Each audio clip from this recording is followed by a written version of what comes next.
friends, good morning. Today we are going to learn Unit 3, Ah, Oh, Ouch. Suddenly Bhupen stopped and held up his head. અચાનક ભૂપેન ઉભો રહી ગયો અને એને હાથ ઊંચા કર્યા એણે. They stood still and listened. તેઓ સ્થિર ઉભા રહ્યા અને સાંભળતા હતા. Thump, thump, thump. A big animal was coming towards them. Thump એ હાથીનો ચાલવાનો અવાજ. A big animal was coming towards them. એમની તરફ એક મોટું પ્રાણી આવી રહ્યું હતું. It's an elephant. Bhupen whispered. આ તો કે હાથી છે. ભૂપેન whispered. એકદમ ધીમા અવાજે બોલે એને whispered કહેવાય. They walked quickly on the grass and hid behind a big tree. જો અહીંયા તમે પિક્ચરમાં જોઈ શકો છો ને, એકદમ હાથી નજીક આવી ગયો છે અને આ બંને અમિત અને ભૂપેન ઝાડની પાછળ સંતાઈ ગયા છે. They walked quickly on the grass. તેઓ ઝડપથી ઘાસ પર ચાલ્યા and hid behind a big tree. ને મોટા ઝાડની પાછળ સંતાઈ ગયા. આ હીડ જે છે એ હૈડનું HID હૈડનું ભૂતકાળનું રૂપ છે. A big black creature with white tusk, thick legs, big ears, small eyes, a long trunk was coming towards them. જો હાથીનું વર્ણન કરેલું છે. Big black creature એટલે પ્રાણી, with white tusk કે જેના સફેદ દાંત, thick legs જાડા પગ, big ears મોટા કાન, small eyes નાની આંખો, a long trunk લાંબી સૂંઢ, was coming towards them એમની તરફ આવી રહ્યું હતું. એટલે હાથી એકદમ નજીક આવી રહ્યો હતો. It was coming closer and closer. વધારે ને વધારે નજીક આવી રહ્યો હતો. Amit says, Bhupen, it's an elephant. Amit બહુ ઉત્સાહિત છે આટલો નજીકથી હાથી જોવા માટે. એટલે કે it's an elephant, તે હાથી છે. What a big creature it is. કેટલું મોટું પ્રાણી છે કે આ what a big creature it is આપણે એક્સક્લેમેટરી સેન્ટેન્સીસ શીખ્યા હતા ને, એ જ છે. I can't believe it. હું તો માની જ નહીં શકતો કે આટલું નજીકથી મને આટલો હાથી જોવા મળશે એવું. It's a dream. સ્વપ્ન જેવું લાગે છે મને તો. I have never seen a living elephant in my life. મેં મારા જીવનમાં આવો જીવંત હાથી નજીકથી જોયો નથી. Can I see it from very near? શું હું હજુ વધારે નજીકથી તેને જોઈ શકું? Bhupen says, please keep distance from the elephant. Bhupen એવું અમિતને એવું કહે છે, મહેરબાની કરીને હાથીથી થોડું ડિસ્ટન્સ રાખ, અંતર રાખ. Bhupen was worried. ભૂપેનને ચિંતા થતી હતી. There was a large elephant about 30 feet away. 30 ફૂટ દૂર એક મોટો હાથી હતો. લાર્જ, બિગ અને લાર્જ બંને વિશાળ કેવું હોય તો આપણે મોટું કહેવા માટે બિગ વાપરીએ છીએ, તો લાર્જ એનાથી ઘણું મોટું કેવું હોય તો લાર્જ, અને હ્યુજ HUGE પણ વપરાય વિશાળ કેવું હોય તો. He is angry. તે ગુસ્સે થયેલો હતો હાથી. ભૂપેન whispered. ભૂપેન ધીમા અવાજે બોલ્યો. The elephant heard their voices. હાથી જે હતો એમણે તેમના અવાજ સાંભળ્યા. તેમના એટલે કોના? અમિતના અને ભૂપેન જે ગપસપ કરતા હતા, ધીરે ધીરે વાતો કરતા હતા, એ બંનેનો અવાજ હાથીએ સાંભળ્યો. He smelled them too. તેમણે તેમને સૂંઘ્યા પણ ખરા. He puts his long trunk up in the air and trumpet loudly. હાથીએ એની જે લાંબી સૂંઢ હતી એ ઉપર કરી હવામાં ઉછાળી and trumpet loudly અને મોટો અવાજ કર્યો. Bhupen and Amit could not move a bit. Bhupen અને અમિત સહેજ પણ હલ્યા નહીં. Bhupen was afraid but Amit wasn't. ભૂપેનને ડર લાગતો હતો પણ અમિતને લાગતો ન હતો. He was enjoying himself. તે ખૂબ જ મજા માણી રહ્યો હતો. Slowly the elephant came towards them. ધીમે ધીમે હાથી તેમની તરફ આવી રહ્યો હતો. Now he was 25 feet away. હવે તે 25 ફીટ જેટલો દૂર હતો. He was shaking his head in anger. તે તેનું માથું ગુસ્સામાં હલાવી રહ્યો હતો. He is going to attack us, Bhupen whispered to Amit. તે કદાચ આપણા પર હુમલો કરવા જઈ રહ્યો છે, ભૂપેન ધીમા અવાજે અમિતને કહે છે. વી મસ્ટ ડુ સમથિંગ, આપણે કંઈક કરવું જ જોઈએ. Bhupen pulled out a big brown paper bag from his pocket. ભૂપેને એના ખિસ્સામાંથી એક મોટી બ્રાઉન કલરની કાગળની બેગ ખેંચી કાઢી. There were some sweets in it, અને એ જે બેગ હતી ને એમાં મીઠાઈ હતી. He threw away the sweets on the grass. એણે જે મીઠાઈ હતી એ મીઠાઈ ઘાસ પર નાખી દીધી. થ્રોનું ભૂતકાળ છે આ, થ્રીવ, નાખી દીધી મીઠાઈ. He started to blow it in to the bag, અને જે કાગળની બેગ હતી એમાં તેણે હવા ભરવાનું શરૂ કરી દીધું. Soon the bag was like a big balloon. અને થોડી જ વારમાં જે બેગ હતી કાગળની એ ફુગ્ગા જેવી મોટી થઈ ગઈ. He hit it hard with his hand. અને એણે એના હાથ વડે એને એના પર પ્રહાર કર્યો. હવે ખબર છે તમને, કોથળી ફોડો એટલે અવાજ આવે, ફટાક. What a loud voice it was. It echo over the forest. ખૂબ મોટો અવાજ આવ્યો અને જંગલમાં પડઘા પડે તો આ છે ને ECHO, it echo over the forest, અને જંગલમાં એના પડઘા પડ્યા. The elephant stop, trumpeted angrily and turn away. હાથી નજીક આવી ગયો હતો પણ આ જે અવાજ સાંભળ્યો એણે એટલે એ ઊભો રહી ગયો. ટ્રમ્પેડ એંગ્રીલી, ગુસ્સાથી બોલ્યો, અવાજ કર્યો એણે. એન્ડ ટર્ન અવે, અને પાછો વળી ગયો. He walk quickly through the tall grass and soon disappeared into the forest. તે ઝડપથી ઊંચા ઘાસમાંથી પસાર થઈ અને જંગલમાં અદ્રશ્ય થયો. એટલે જંગલમાં જતો રહ્યો. વન ડે જેમ અદ્રશ્ય થઈ ગયો આગલા પાઠમાં એવી રીતે નહીં, પણ ઊંચા ઘાસમાંથી જંગલમાં પસાર થઈ ગયો એટલે દેખાતો બંધ થઈ ગયો. વોટ અ યુઝફુલ ટ્રીક, કેવી ઉપયોગી યુક્તિ હતી. Both the boys felt relieve. હવે બંને છોકરાઓને રાહત થઈ. He thought we had a gun, said Bhupen, laughing softly. Bhupen હસતા હસતા અમિતને કહે છે કે હાથીને એવું લાગ્યું કે આપણે બંદૂકનો અવાજ કર્યો. Yes, sad Amit. અમિત કે હા, સાચી વાત છે. They walked towards the camp. તેઓ કેમ્પ તરફ પાછા ફર્યા. After some time Bhupen said, થોડા ટાઈમ પછી ભૂપેને કહ્યું, look, those are the lights of our camp. જો કે આપણા કેમ્પમાં લાઇટો પણ ચાલુ થઈ ગઈ. What a thrilling experience it was. કેવો રોમાંચક અનુભવ હતો તે. Activity 7.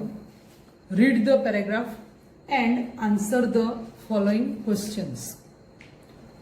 The elephant is the largest mammal on the earth. હાથી એ પૃથ્વી પરનું સૌથી મોટું સસ્તન વર્ગનું પ્રાણી છે. The largest છે એ સુપરલેટિવ ડિગ્રી છે. His weight is about 4,989 kilograms. એનું વજન લગભગ 4,989 કિલોગ્રામ જેટલું હોય છે. He eats grass, leaves, fruits and barks. તે ઘાસ, પાંદડા, ફળો, જળની છાલ ખાય છે. He spends 16 hours a day for eating. એ ખાવા માટે 16 કલાક જેટલો સમય પસાર કરે છે. સ્પેન્ડના બે અર્થ થાય, સમય પસાર કરવો, પૈસા ખર્ચવા. He eats 224 kilogram of food per day. દિવસનું લગભગ 224 કિલો જેટલો ખોરાક એને ખાવા માટે જોઈએ પર ડે. દિવસ દરમિયાન 224 કિલો જેટલું ખાય. The adult male is call a bull. જે નર હાથી હોય એને બુલ કહેવાય છે. The adult female is call a cow. જે માદા હાથી હોય એને કાવ કહેવામાં આવે છે. The baby elephant is call a calf. જે મદન્યુ અથવા તો આપણે હાથીનું બચ્ચું જે કહીએ છીએ, ગુજરાતીમાં મદન્યુ કહીએ છીએ, એને અંગ્રેજીમાં કાફ કહેવાય છે. His eyesight is poor. Eyesight એટલે એની જોવાની દૃષ્ટિ ખૂબ નબળી હોય છે. પુઅરના પણ બે અર્થ થાય. પુઅર એટલે ગરીબ થાય, પુઅર એટલે નબળું. તો અહીંયા ગરીબ નહીં પણ નબળી હોય છે એની eyesight. He can smell from 3 to 5 kilometer away. 3 થી 5 કિલોમીટર દૂર સુધીનું પણ એ સૂંઘી શકે છે. કેન એટલે કરી શકે, સ્મેલ સૂંઘી શકે એટલે 3 થી 5 કિલોમીટર દૂરનું પણ એ સૂંઘી શકે છે. He has the largest brain in the animal kingdom. બધા પ્રાણીઓમાં સૌથી મોટું મગજ હાથીનું હોય છે. His sound is referred to as grunts, purrs, bellows, whistles and trumpeting. હાથીના જે બોલવાના અવાજ હોય એના અલગ અલગ શબ્દો છે. His lifespan is up to 70 years. લાઈફસ્પાન એટલે જીવનકાળ, લગભગ 70 વર્ષ જેટલું આયુષ્ય ભોગવે. Elephants trainer is called mahout. એલિફન્ટનો જે ટ્રેનર તાલીમ આપનાર હોય એને મહાવત કહેવાય. Elephants can hear by feeling the vibration in the ground with their feet. હાથી એના પગની જે ધ્રુજારી થાય એના વડે પણ ફિલિંગ જે થાય વાઇબ્રેશન ધ્રુજારી એનાથી પણ સાંભળી શકે છે. આ પેરેગ્રાફ આપણે સમજ્યા એના પરથી ક્વેશ્ચન આન્સર લખવાના છે. ક્વેશ્ચન્સ તો હોય આપેલા એટલે આન્સર લખવાના છે. તો પહેલો ફર્સ્ટ ક્વેશ્ચન જોઈએ. What is the average weight of the elephant? Average weight એટલે સરેરાશ વજન, હાથીનું સરેરાશ વજન કેટલું હોય? પૂરા વાક્યમાં જવાબ લખીએ તો the average weight of the elephant is about 4,989 kilogram.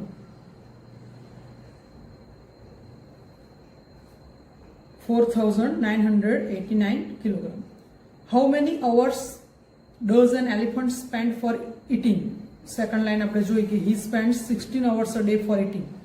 તો પૂરા વાક્યમાં લખવો હોય જવાબ તો an elephant spends 16 hours a day for eating. How much food does an elephant take in a day? દિવસ દરમિયાન કેટલા કિલોગ્રામ જેટલું એ ખાય છે? An elephant takes 224 kilogram of food per day. આપણી સેકન્ડ લાઈન છે ને, he eats 224 kilogram of food per day. 224 kilo જેટલો ખોરાક જોઈએ. What does an elephant eat? હાથી શું ખાય છે? An elephant eats grass, leaves, fruits and barks. What are the unique facts about an elephant? Unique fact એટલે અજોડ હકીકત, હાથી વિશેની અજોડ હકીકત. આપણે જોયું કે એક તો એની જોવાની જે દ્રષ્ટિ છે એ નબળી હોય, એની સામે એની સૂંઘવાની શક્તિ બહુ પાવરફુલ હોય. 3 થી 5 કિલોમીટર દૂરનું પણ એ સૂંઘી શકે અને લાર્જેસ્ટ બ્રેઇન પણ હોય એની પાસે. તો આ ત્રણ એની યુનિક ફેક્ટ કહેવાય. તો આપણે જવાબ લખવો હોય તો કેવી રીતે લખીશું? An elephant has poor eyesight. He can smell from 3 to 5 kilometre away. He has the largest brain in animal kingdom. How many years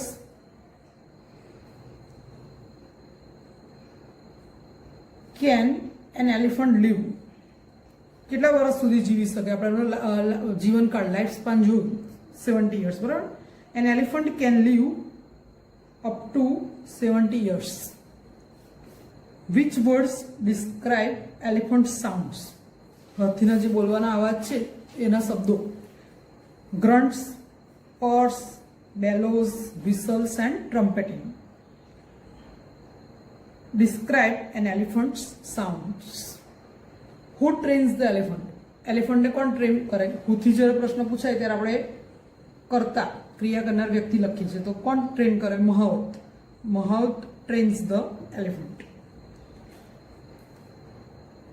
B activity. What will these speak? Find out proper expressions from the bracket and write in the blanks. Proper expressions એટલે યોગ્ય અભિવ્યક્ત કરવાની રીત. કોઈ વાક્ય હોય તો આપણે એને, કોઈની બર્થડે છે બરાબર, તો આપણે હેપી બર્થડે કહીએ. તો એ ટાઈપના અહીંયા સેન્ટેન્સીસ તમને આપેલા છે. તમારે યોગ્ય એક્સપ્રેશનનો યુઝ કરી અને યોગ્ય જગ્યાએ યોગ્ય શબ્દ લખવાનો છે. એક એક્ઝામ્પલ આપેલું છે, Riya misses the train. Riya train ચૂકી ગઈ તો oh no. Maria sees an accident. Accident થાય એવું આપણે સાંભળીએ તો ભગવાનને યાદ કરીએ આપણે, બરાબર. Oh God. Leela sees a beautiful flower. સુંદર ફ્લાવર જોયું તો how beautiful. Asha gives a good idea. સારો વિચાર આવ્યો ને તો what a wonderful idea. Jigar wins the race. સ્પર્ધામાં જીતી ગયો છે તો bravo. Joya sees a dinosaur's picture.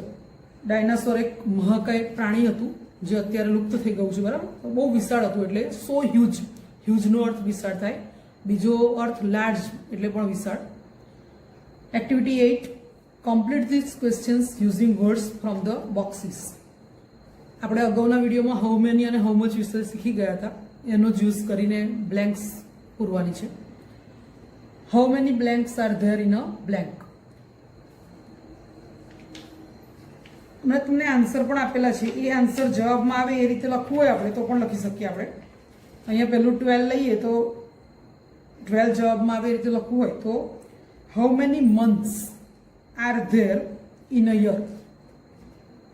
How many months R there in a year. ધારો કે 7 આન્સરમાં આવે એવી રીતે લખવું છે તો how many days are there in a week. How many hours are there in a day. How many weeks are there in a year. How many minutes are there in an hour. આ ટાઈપના આપણે sentences લખી શકાય. Observe the pictures below. Make questions using how many or how much. આમાં પણ આપણે how many અને how મચનો યુઝ કરી અને જે સેન્ટેન્સીસ આપેલા છે એના આન્સર એ લખવાના છે અને અમુકમાં આપણે ક્વેશ્ચન્સ પણ અધૂરા આપ્યા હોય તો એ લખવાના છે. Then write the answers in the space given. One is done for you. Example, how many cups of ice creams are there in the picture? ચિત્રમાં દેખાય છે કેટલા કપ છે? 3 cups છે, બરાબર. તો there are 3 cups of ice creams in the picture. How much ice cream is there in the second cup? Cup ગણી શકાય છે એટલે આપણે હમણાં 3 વાપર્યું. હાઉ મેનીથી પ્રશ્ન પૂછ્યો 3 વાપર્યું, બરાબર. હવે જે આઈસ્ક્રીમ છે એ આપણે વજન પર લાવીએ છે ને, 100 ml છે, 200 ml છે, 50 ml છે, તો એના માટે આપણે મચથી પ્રશ્ન પૂછ્યો how much ice cream is there in the second cup. આ જે બીજો કપ છે એમાં કેટલો આઈસ્ક્રીમ છે તો 200 ml છે. તો વાક્ય રચના કેવી રીતે લખાશે? There is 200 ml of ice cream in the second cup. How much money will you pay for the third cup. આ ત્રીજો કપ આપણે ખરીદવો હોય તો કેટલા રૂપિયા ચૂકવવાના? I will pay 10 rupees for the third cup.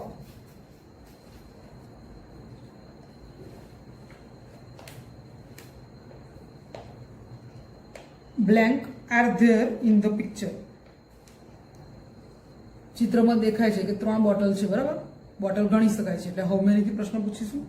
How many bottles are there in the picture એટલે અહીંયા આપણે હાઉ મેની બોટલ્સ લખવાનું, આન્સર પણ લખવાનું છે.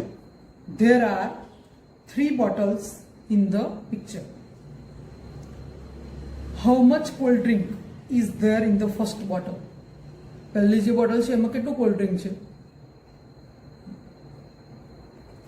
200 ml છે તો there is 200 ml cold drink in the first bottle. Blank will you pay for the second bottle. Second bottle ખરીદી હોય તો કેટલા રૂપિયા ચૂકવવાના? 40 રૂપીસ ચૂકવવાના છે ને, એવું ચિત્રમાં નીચે તમને પ્રાઇસ પણ આપેલી છે. પ્રશ્ન પૂછવા માટે હાઉ મચ મની અહીંયા આપણે લખવાનું how much money will you pay for the second bottle અને આન્સર લખવાનો આઈ will pay ₹40 for the second bottle. Books. આ ચિત્રમાં જુઓ બુક્સ છે, બરાબર. એ પણ ગણી શકાય છે એટલે આપણે પ્રશ્ન પૂછવાનો how many. How many books are there on the shelf. સેલ્ફનો અર્થ થાય અભરાઈ. આપણે ઘરે વસ્તુઓ મૂકવા માટે અભરાઈ બનાવીએ ને સેલ્ફ કહેવાય. આન્સર લખીશું there R 5 books in on the self. There are 5 books on the shelf. Blank do they cost? હવે જુઓ, આગળની જે બે આઈસ્ક્રીમ કપ્સ અને કોલ્ડ ડ્રિંક્સ હતું એમાં પ્રાઇઝ આપેલી હતી, જ્યારે આમાં અને નીચેનું જે પિક્ચર છે એમાં પ્રાઇઝ આપેલી નથી. પણ ચોકડીઓ પણ મોંઘી આવે અને સફરજન પણ મોંઘા આવે, બરાબર? તો આપણે જવાબમાં લખીશું, પહેલા પ્રશ્ન પૂછ્યો how much do they cost, અને જવાબમાં લખીશું they cost a lot. Price આપેલી નથી એટલા માટે ધે કોસ્ટ અ લોટ. સફરજન ગણી શકાય છે એટલે પહેલા અહીંયા પ્રશ્ન પૂછીશું આપણે હાઉ મેનીથી. How many apples are there in the basket, અને એનો આન્સર લખીશું there are 10 apples in the basket. How much do they cost? They cost a લોટ.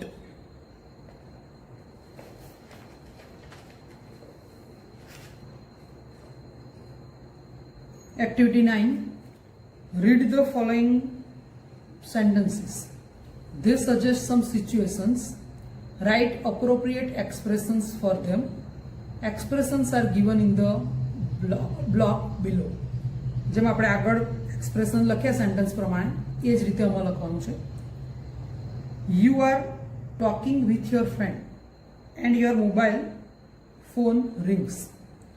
કેવી સિચ્યુએશન છે કે તમે તમારા મિત્ર સાથે વાત કરી રહ્યા છો અને તમારો મોબાઈલની રિંગ વાગે છે. તો આપણે કહીએ આઈ એમ સોરી. તો અહીંયા લખીશું આપણે I am sorry.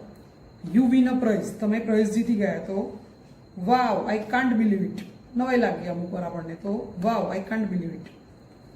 You can't understand what your friend is saying, તમારો મિત્ર કંઈક કહી રહ્યો છે પણ તમને સમજ નથી પડતી, તો ક્ષમા માગવી હોય, માફી માગવી હોય તો pardon. Your father introduces you to his friend, you shake hands with him. તમારા પિતાજી એમના મિત્ર સાથે તમને ઓળખાણ કરાવે છે અને તમે એમની સાથે હાથ મિલાવો છો, તો નાઇસ ટુ મીટ યુ લખી શકાય, ગ્લેડ ટુ મીટ યુ પણ લખી શકાય.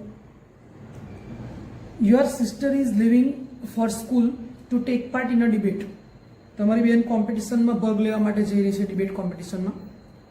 તો આપણે કોઈ પણ કોમ્પિટિશનમાં ભાગ લેતા હોઈએ અથવા એક્ઝામ વખતે બેસ્ટ ઓફ લક કહીએ, ત્યાં આપણે લખીશું best of luck. You are thirsty, તરસ લાગી છે તમને. You will tell your mother, અને તમે તમારી મમ્મીને કહો છો, તો I need water badly. Your naughty friend is pinching you, તમારો તોફાની મિત્ર છે એ તમને ચૂંટલી ભરે છે નાની, તો ouch. You heard that India has lost the cricket match, આપણે એવું જાણીએ કે ભાઈ ઇન્ડિયા ક્રિકેટ મેચ હારી ગયું, લોસ્ટ, તો દુઃખ થાય આપણને, નિશાસો નાખીએ આપણે, અલાસ.